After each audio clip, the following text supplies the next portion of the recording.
ke. Major aftershocks rocked Philippines after strong quake.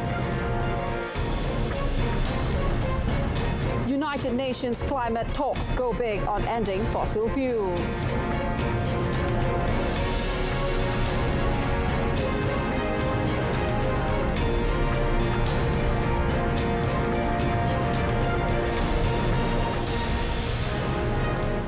Good afternoon and Salam Malaysia Madani. This is World Today. I am Olivia Nicholas. A powerful magnitude 7.6 earthquake struck the southern Philippines, followed by 4 major aftershocks that sent residents fleeing from coastal areas amid fears of a tsunami. The initial quake struck off the coast of the country at a depth of 32 kilometers at 10:37 p.m. local time, about 21 kilometers northeast of Hinatuan municipality on Mindanao Island. Earlier today, over the span of several hours, 4 powerful aftershocks of magnitudes 6.4, 6.2, 6.1 and 6.0 rumbled through the region. Hinatuan Police Sergeant Joseph Alambo said the quake was very strong, but there were no reports of casualties or major property damage so far. The initial quake triggered tsunami warnings, which were later downgraded across the Pacific region and sent residents in northeast Mindanao fleeing buildings, evacuating a hospital and seeking higher ground. The Philippines Seismology Institute said in a bulletin that the highest waves generated by the seismic activity were 64 meters tall on a Maoist island, but the tsunami warning had ended. Small swells were reported as far as Japan's eastern Pacific coast, where a tsunami warning was also briefly in effect. The quake came nearly 2 weeks after a 6.7 magnitude quake hit Mindanao, killing at least 9 people, shaking buildings and causing part of the ceiling of a shopping mall to collapse. Nearly 120 nations pledged to triple the world's renewable energy within 7 years at United Nations climate talks, with smoggy skies in Dubai highlighting challenges and facing the world leaders at the COP28 conference through the support behind voluntary pledges aimed at ramping up alternatives to fossil fuels. A massive deployment of solar, wind, hydroelectric and other renewables is crucial to efforts to replace planet-heating coal, oil and gas and achieve net zero carbon emissions by 2050.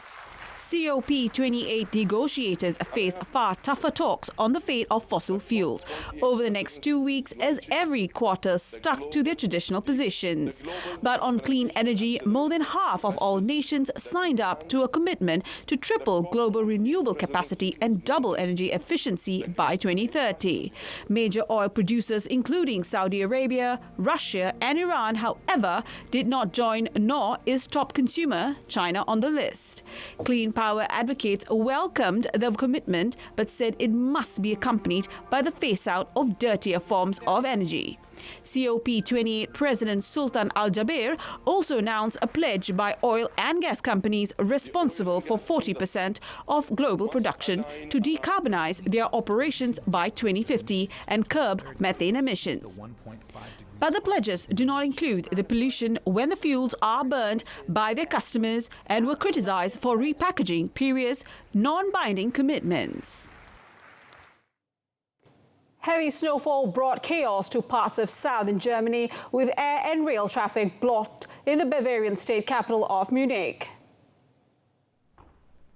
After first suspending flights until noon Saturday, Munich Airport later said it would remain closed until 6 a.m. local time on Sunday. A spokesperson said in total 760 flights were affected, with more than 40 centimeters of snow fell overnight Friday to Saturday. The winter weather also disrupted rail traffic, with rail operator Deutsche Bahn saying the main Munich station cannot be served. It further said travelers should expect delays and cancellations throughout the region, and most buses, trams and suburban trains were not running in Munich. Saturday's planned football championship match between Bayern Munich and Union Berlin has also been called off. Authorities asked residents to stay home for their safety. Police in Lower Bavaria said they made 350 interventions linked to the weather Friday night, with 5 people slightly injured in car accidents. Much of Germany has been subject to snow and freezing temperatures for several days. More than 100 Rohingya refugees, including women and children, landed in Indonesia's westernmost province, but locals threatened to push them back to sea. The latest arrival comes after more than 1,000 refugees landed in Aceh last month, the biggest wave of Rohingyas to land in Indonesia since 2015. According to the United Nations Refugee Agency, hundreds more of the mostly Muslim Rohingya from Myanmar were trapped on board another 2 unseaworthy vessels adrift in the Andaman Sea. It urged countries around the Andaman Sea to swiftly deploy their full search and rescue capacities to find the other 2 boats which had suffered engine failure and were aimlessly drifting. The agency is concerned that food and water may be running out and there is a significant risk of fatalities in the coming days if people are not rescued and disembarked to safety. Monitors say more boats are on the way despite some locals turning the often dangerously overcrowded vessels carrying Rohingya refugees back to sea and stepping up patrols along the coast. The Rohingya are heavily persecuted in Myanmar and thousands risk their lives each year on long and expensive sea journeys, often in flimsy boats that sail from Bangladesh to try to reach Malaysia or Indonesia.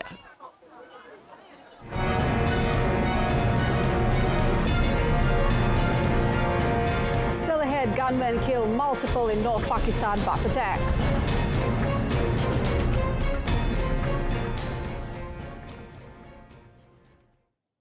Flares and explosions lit up the sky over Gaza, and Israel brushed off international calls to renew an expired truce and continued its bombardment of the enclave. Smoke again clouded the sky over the north of Palestinian territory, with at least 240 people had been killed since a pause in hostilities expired early Friday and combat resumed.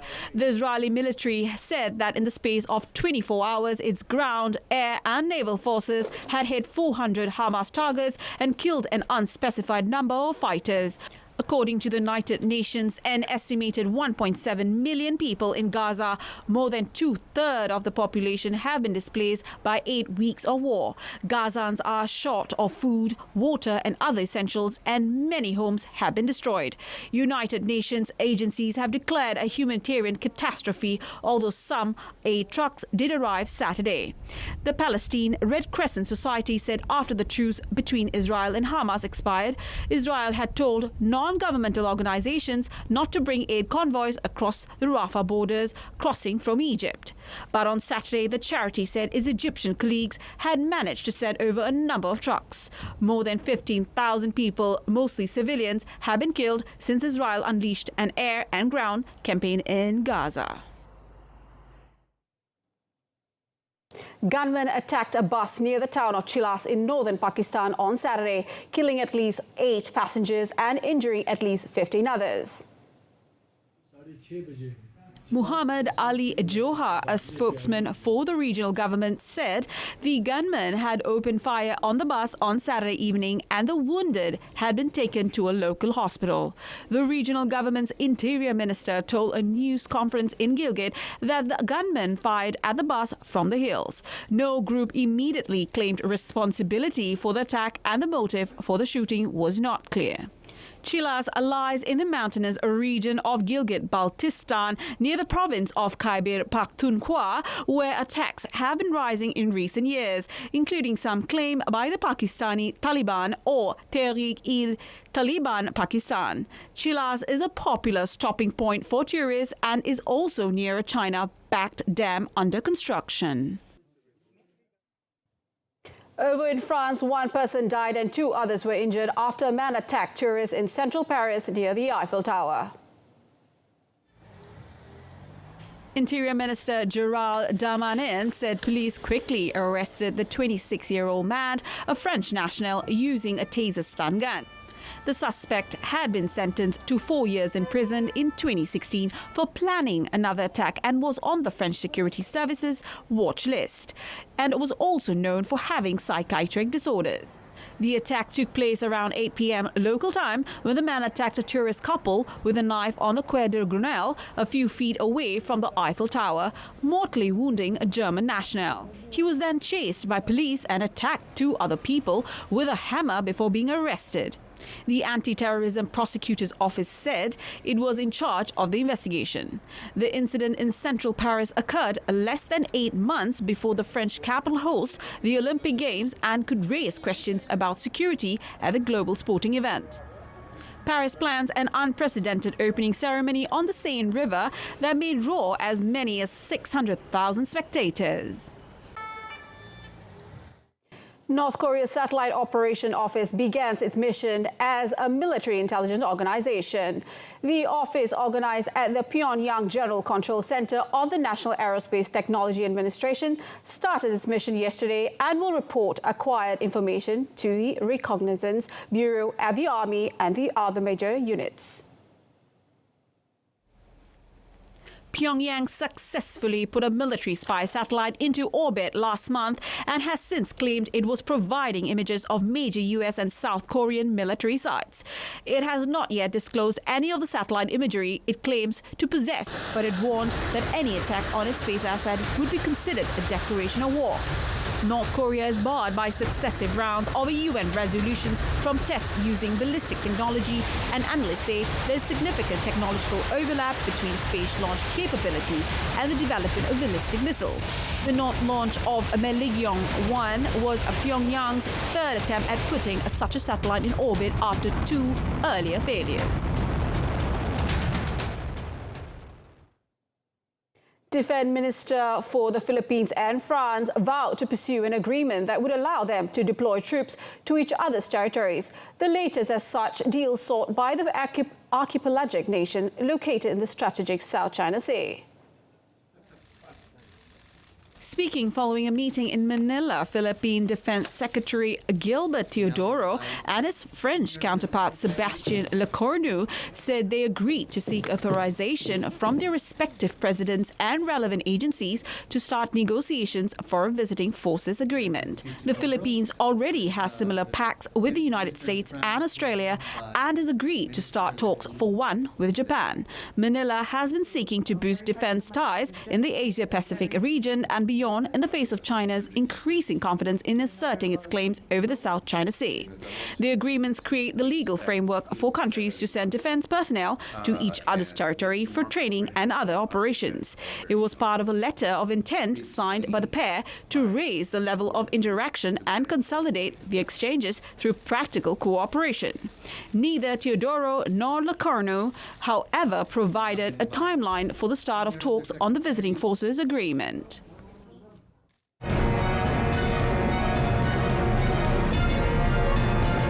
Next up in sports, Arsenal retained top spot after victory over Wolves. We begin with news on local football front. Selangor FC book a spot in the Asia Football Cup Championships next year after solidifying their position as the runner-up for Super League this season. This was following their win against Kedah Darul Aman FC 1-0 last night. Johor Darul Takzim had clinched the Super League title for the 10th consecutive season, with 2 matches remaining after accumulating 70 points, 12 points ahead of Selangor FC, who finished with 58 points, while KDA FC ended in 3rd spot with 53 points. The match kicked off in earnest as both teams were eager to win all 3 points in the race for the runner-up spot, but the first half ended in a goalless draw despite all the action at both ends. The start of the second half was no different as Kedah, despite playing at their own backyard, failed to make an impact since Selangor slowly started to enforce their dominance as the match progressed. The inevitable goal came in the 64th minute through import player Aaron Deville Rodriguez after a splendid pass from Brendan Gunn. Kedah mounted a series of attacks in search of an equalizer, but Selangor held on to the slim lead to claim all 3 points. In the English Premier League, Arsenal moved 4 points clear at the top of the Premier League as early goal as Bukayo Saka and Martin Odegaard fired them to a 2-1 victory at home to Wolverhampton Wanderers this morning.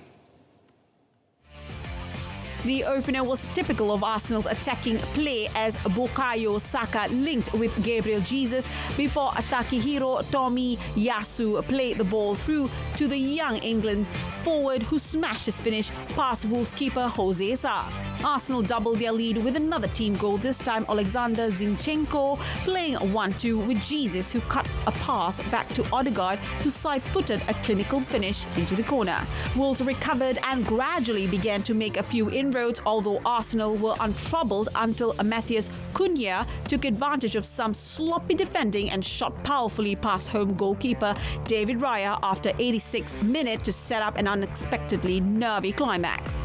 Arsenal have 33 points from 14 games with champions Manchester City, who host Tottenham Hotspur tomorrow morning on 29, and Liverpool and Aston Villa also in action on 28. In another game, Newcastle Anthony Gordon scored the winner as they held off a frenzied late push by Manchester United in a 1-0 Premier League victory over their top 4 rivals. Eddie Howe's team climbed above Manchester United into 5th in the table on the 26 points after 14 games as Eric Ten Hag's side dropped to 7th on 24. The Magpies have won 3 consecutive games against Manchester in all competitions for the first time since January 2022. Newcastle dominated the match, peppering United keepers Andre Onana with 22 shots compared with the visitors' 7. Newcastle were a more cohesive and hungry side in halting their opponent's run of 4-way win. Manchester United have lost all 5 league games against top half teams this season.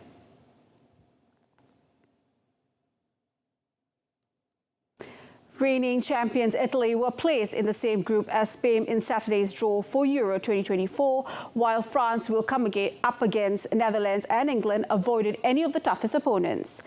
Gareth Southgate's much-fancied England side will meet Slovenia, Denmark and Serbia, with host Germany taking on Scotland in the tournament's opening game on the 14th of March in Munich.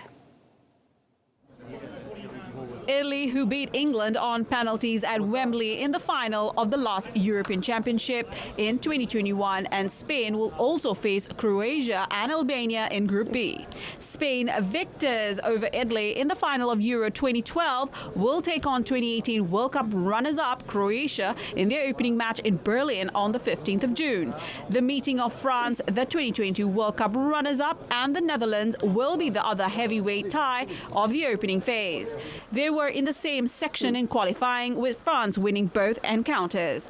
The two nations are in Group D along with Austria and a play-off winner, which will be one of Poland, Wales, Finland or Estonia. England, in contrast, will have few complaints about their opponents in Group C, although a Denmark side ranked 19th in the world were arguably the team to avoid from the second pot of seeds.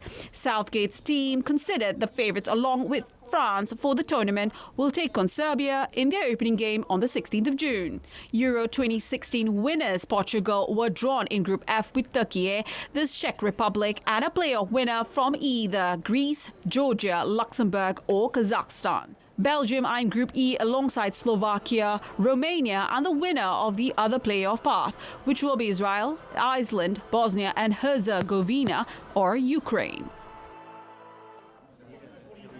Germany have been European champions 3 times, a record shared with Spain, but there are big doubts about their form heading into the tournament. Ja, eine gute Gruppe. Ich glaube, keine Hammergruppe. Da gibt es ja, zwei sehr starke Gruppen, wo wir uns auch über tolle Spiele freuen können in Deutschland. 3 Teams, die sich sehr gut durchgesetzt haben, vor allem Schottland und Schweiz in ihrer Quali-Gruppe. Sicherlich auch Teams hinter sich gelassen haben, die, wo man nicht so zwingend mit gerechnet hat. Gegen die Schotten Auftaktspiele in München, was, glaube ich, sehr emotional wird, aus hoffentlich deutscher Sicht, aber auch aus schottischer Sicht, mit tollen Fans, mit auch einem sehr emotionalen Fußball, eher tief verteidigend, viel mit langen Bällen. The month-long Euro, played in 10 cities across Germany, will conclude with a final in Berlin on the 14th of July.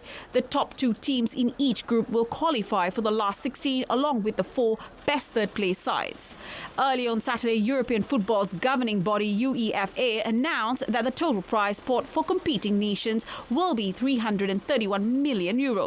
Each team gets €9.25 million as a starting amount and will earn up to a maximum of €28.25 million for the winner if they win all their group games. In tennis, former world number 1 Rafael Nadal will return at the Brisbane International warm-up event for the Australian Open in January. The 22nd-time Grand Slam champion has not played a competitive match since bowing out in the second round of this year's Australian Open when hampered by a hip flexor problem. Nadal was initially expected to miss just 8 weeks but underwent surgery on a hip muscle in June. After 1 year outside of the tour, I think it's the right moment to be back. I have been working hard and feeling much better the last couple of weeks, so I feel ready to announce that I will be back in Brisbane the first week of the season. Last month, Australian Open tournament director Craig Tiley confirmed that Nadal would be participating in the year's first Grand Slam.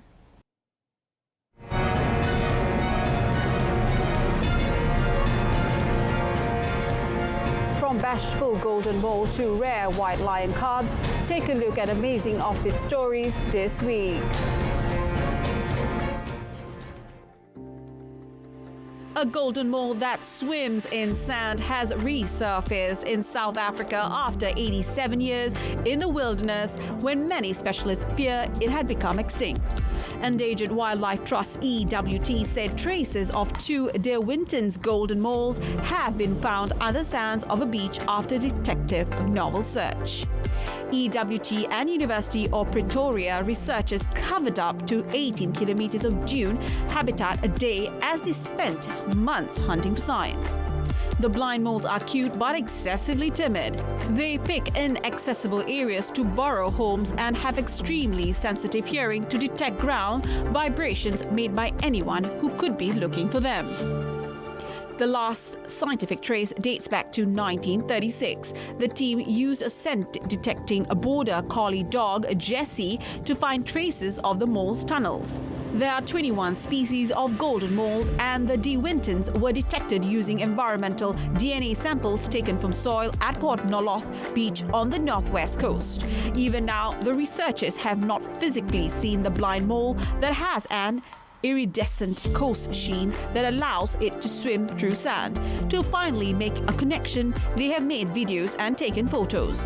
The De Winston golden mole was one of the top 25 animals on a list of long-lost species drawn up by the Rewild non-government group in 2017.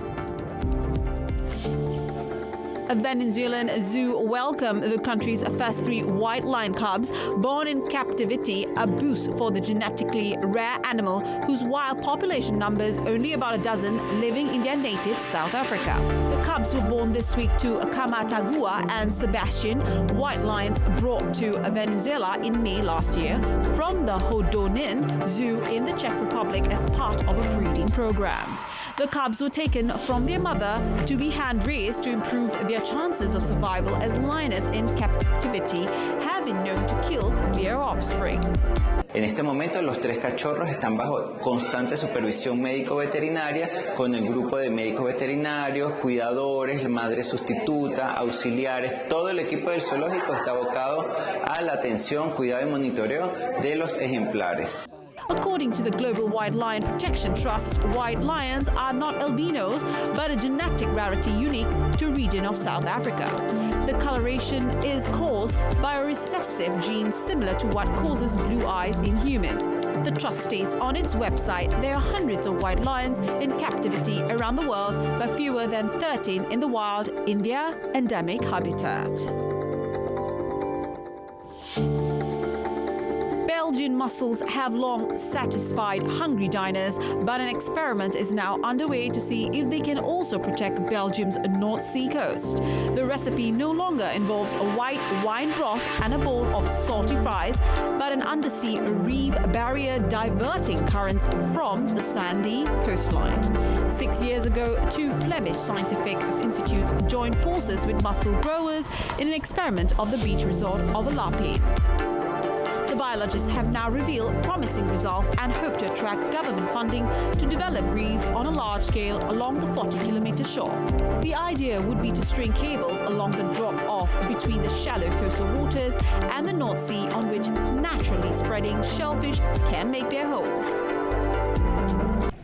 So if the mussels fall down in a certain amount, you have the reef that is creating itself, you have the predators that like to eat mussels, of course, like sea stars, crabs, but you have also other fishes that come along, you have anemones, you have different species that are able to live and stay in the same area.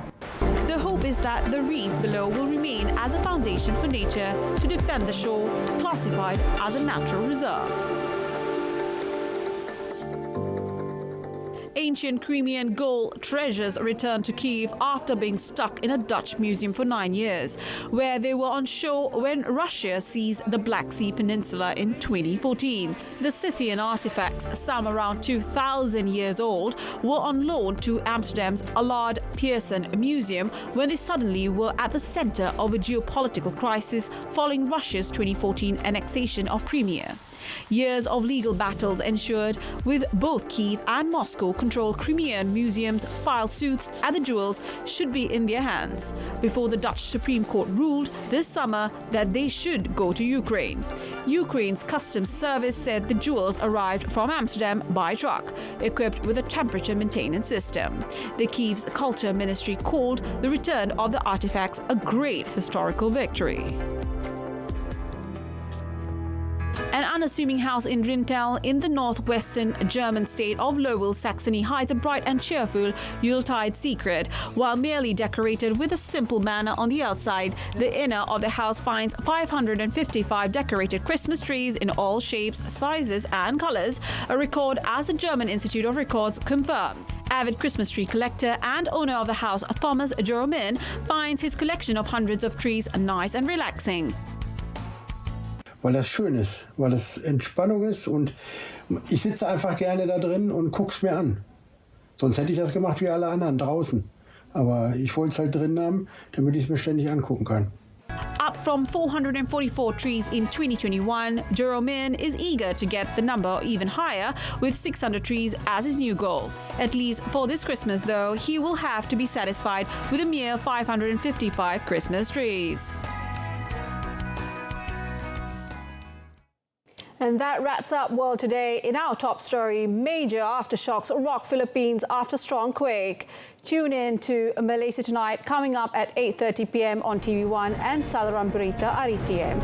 From the river to the sea, Palestine will be free. I'm Olivia Nicholas. Thank you for watching.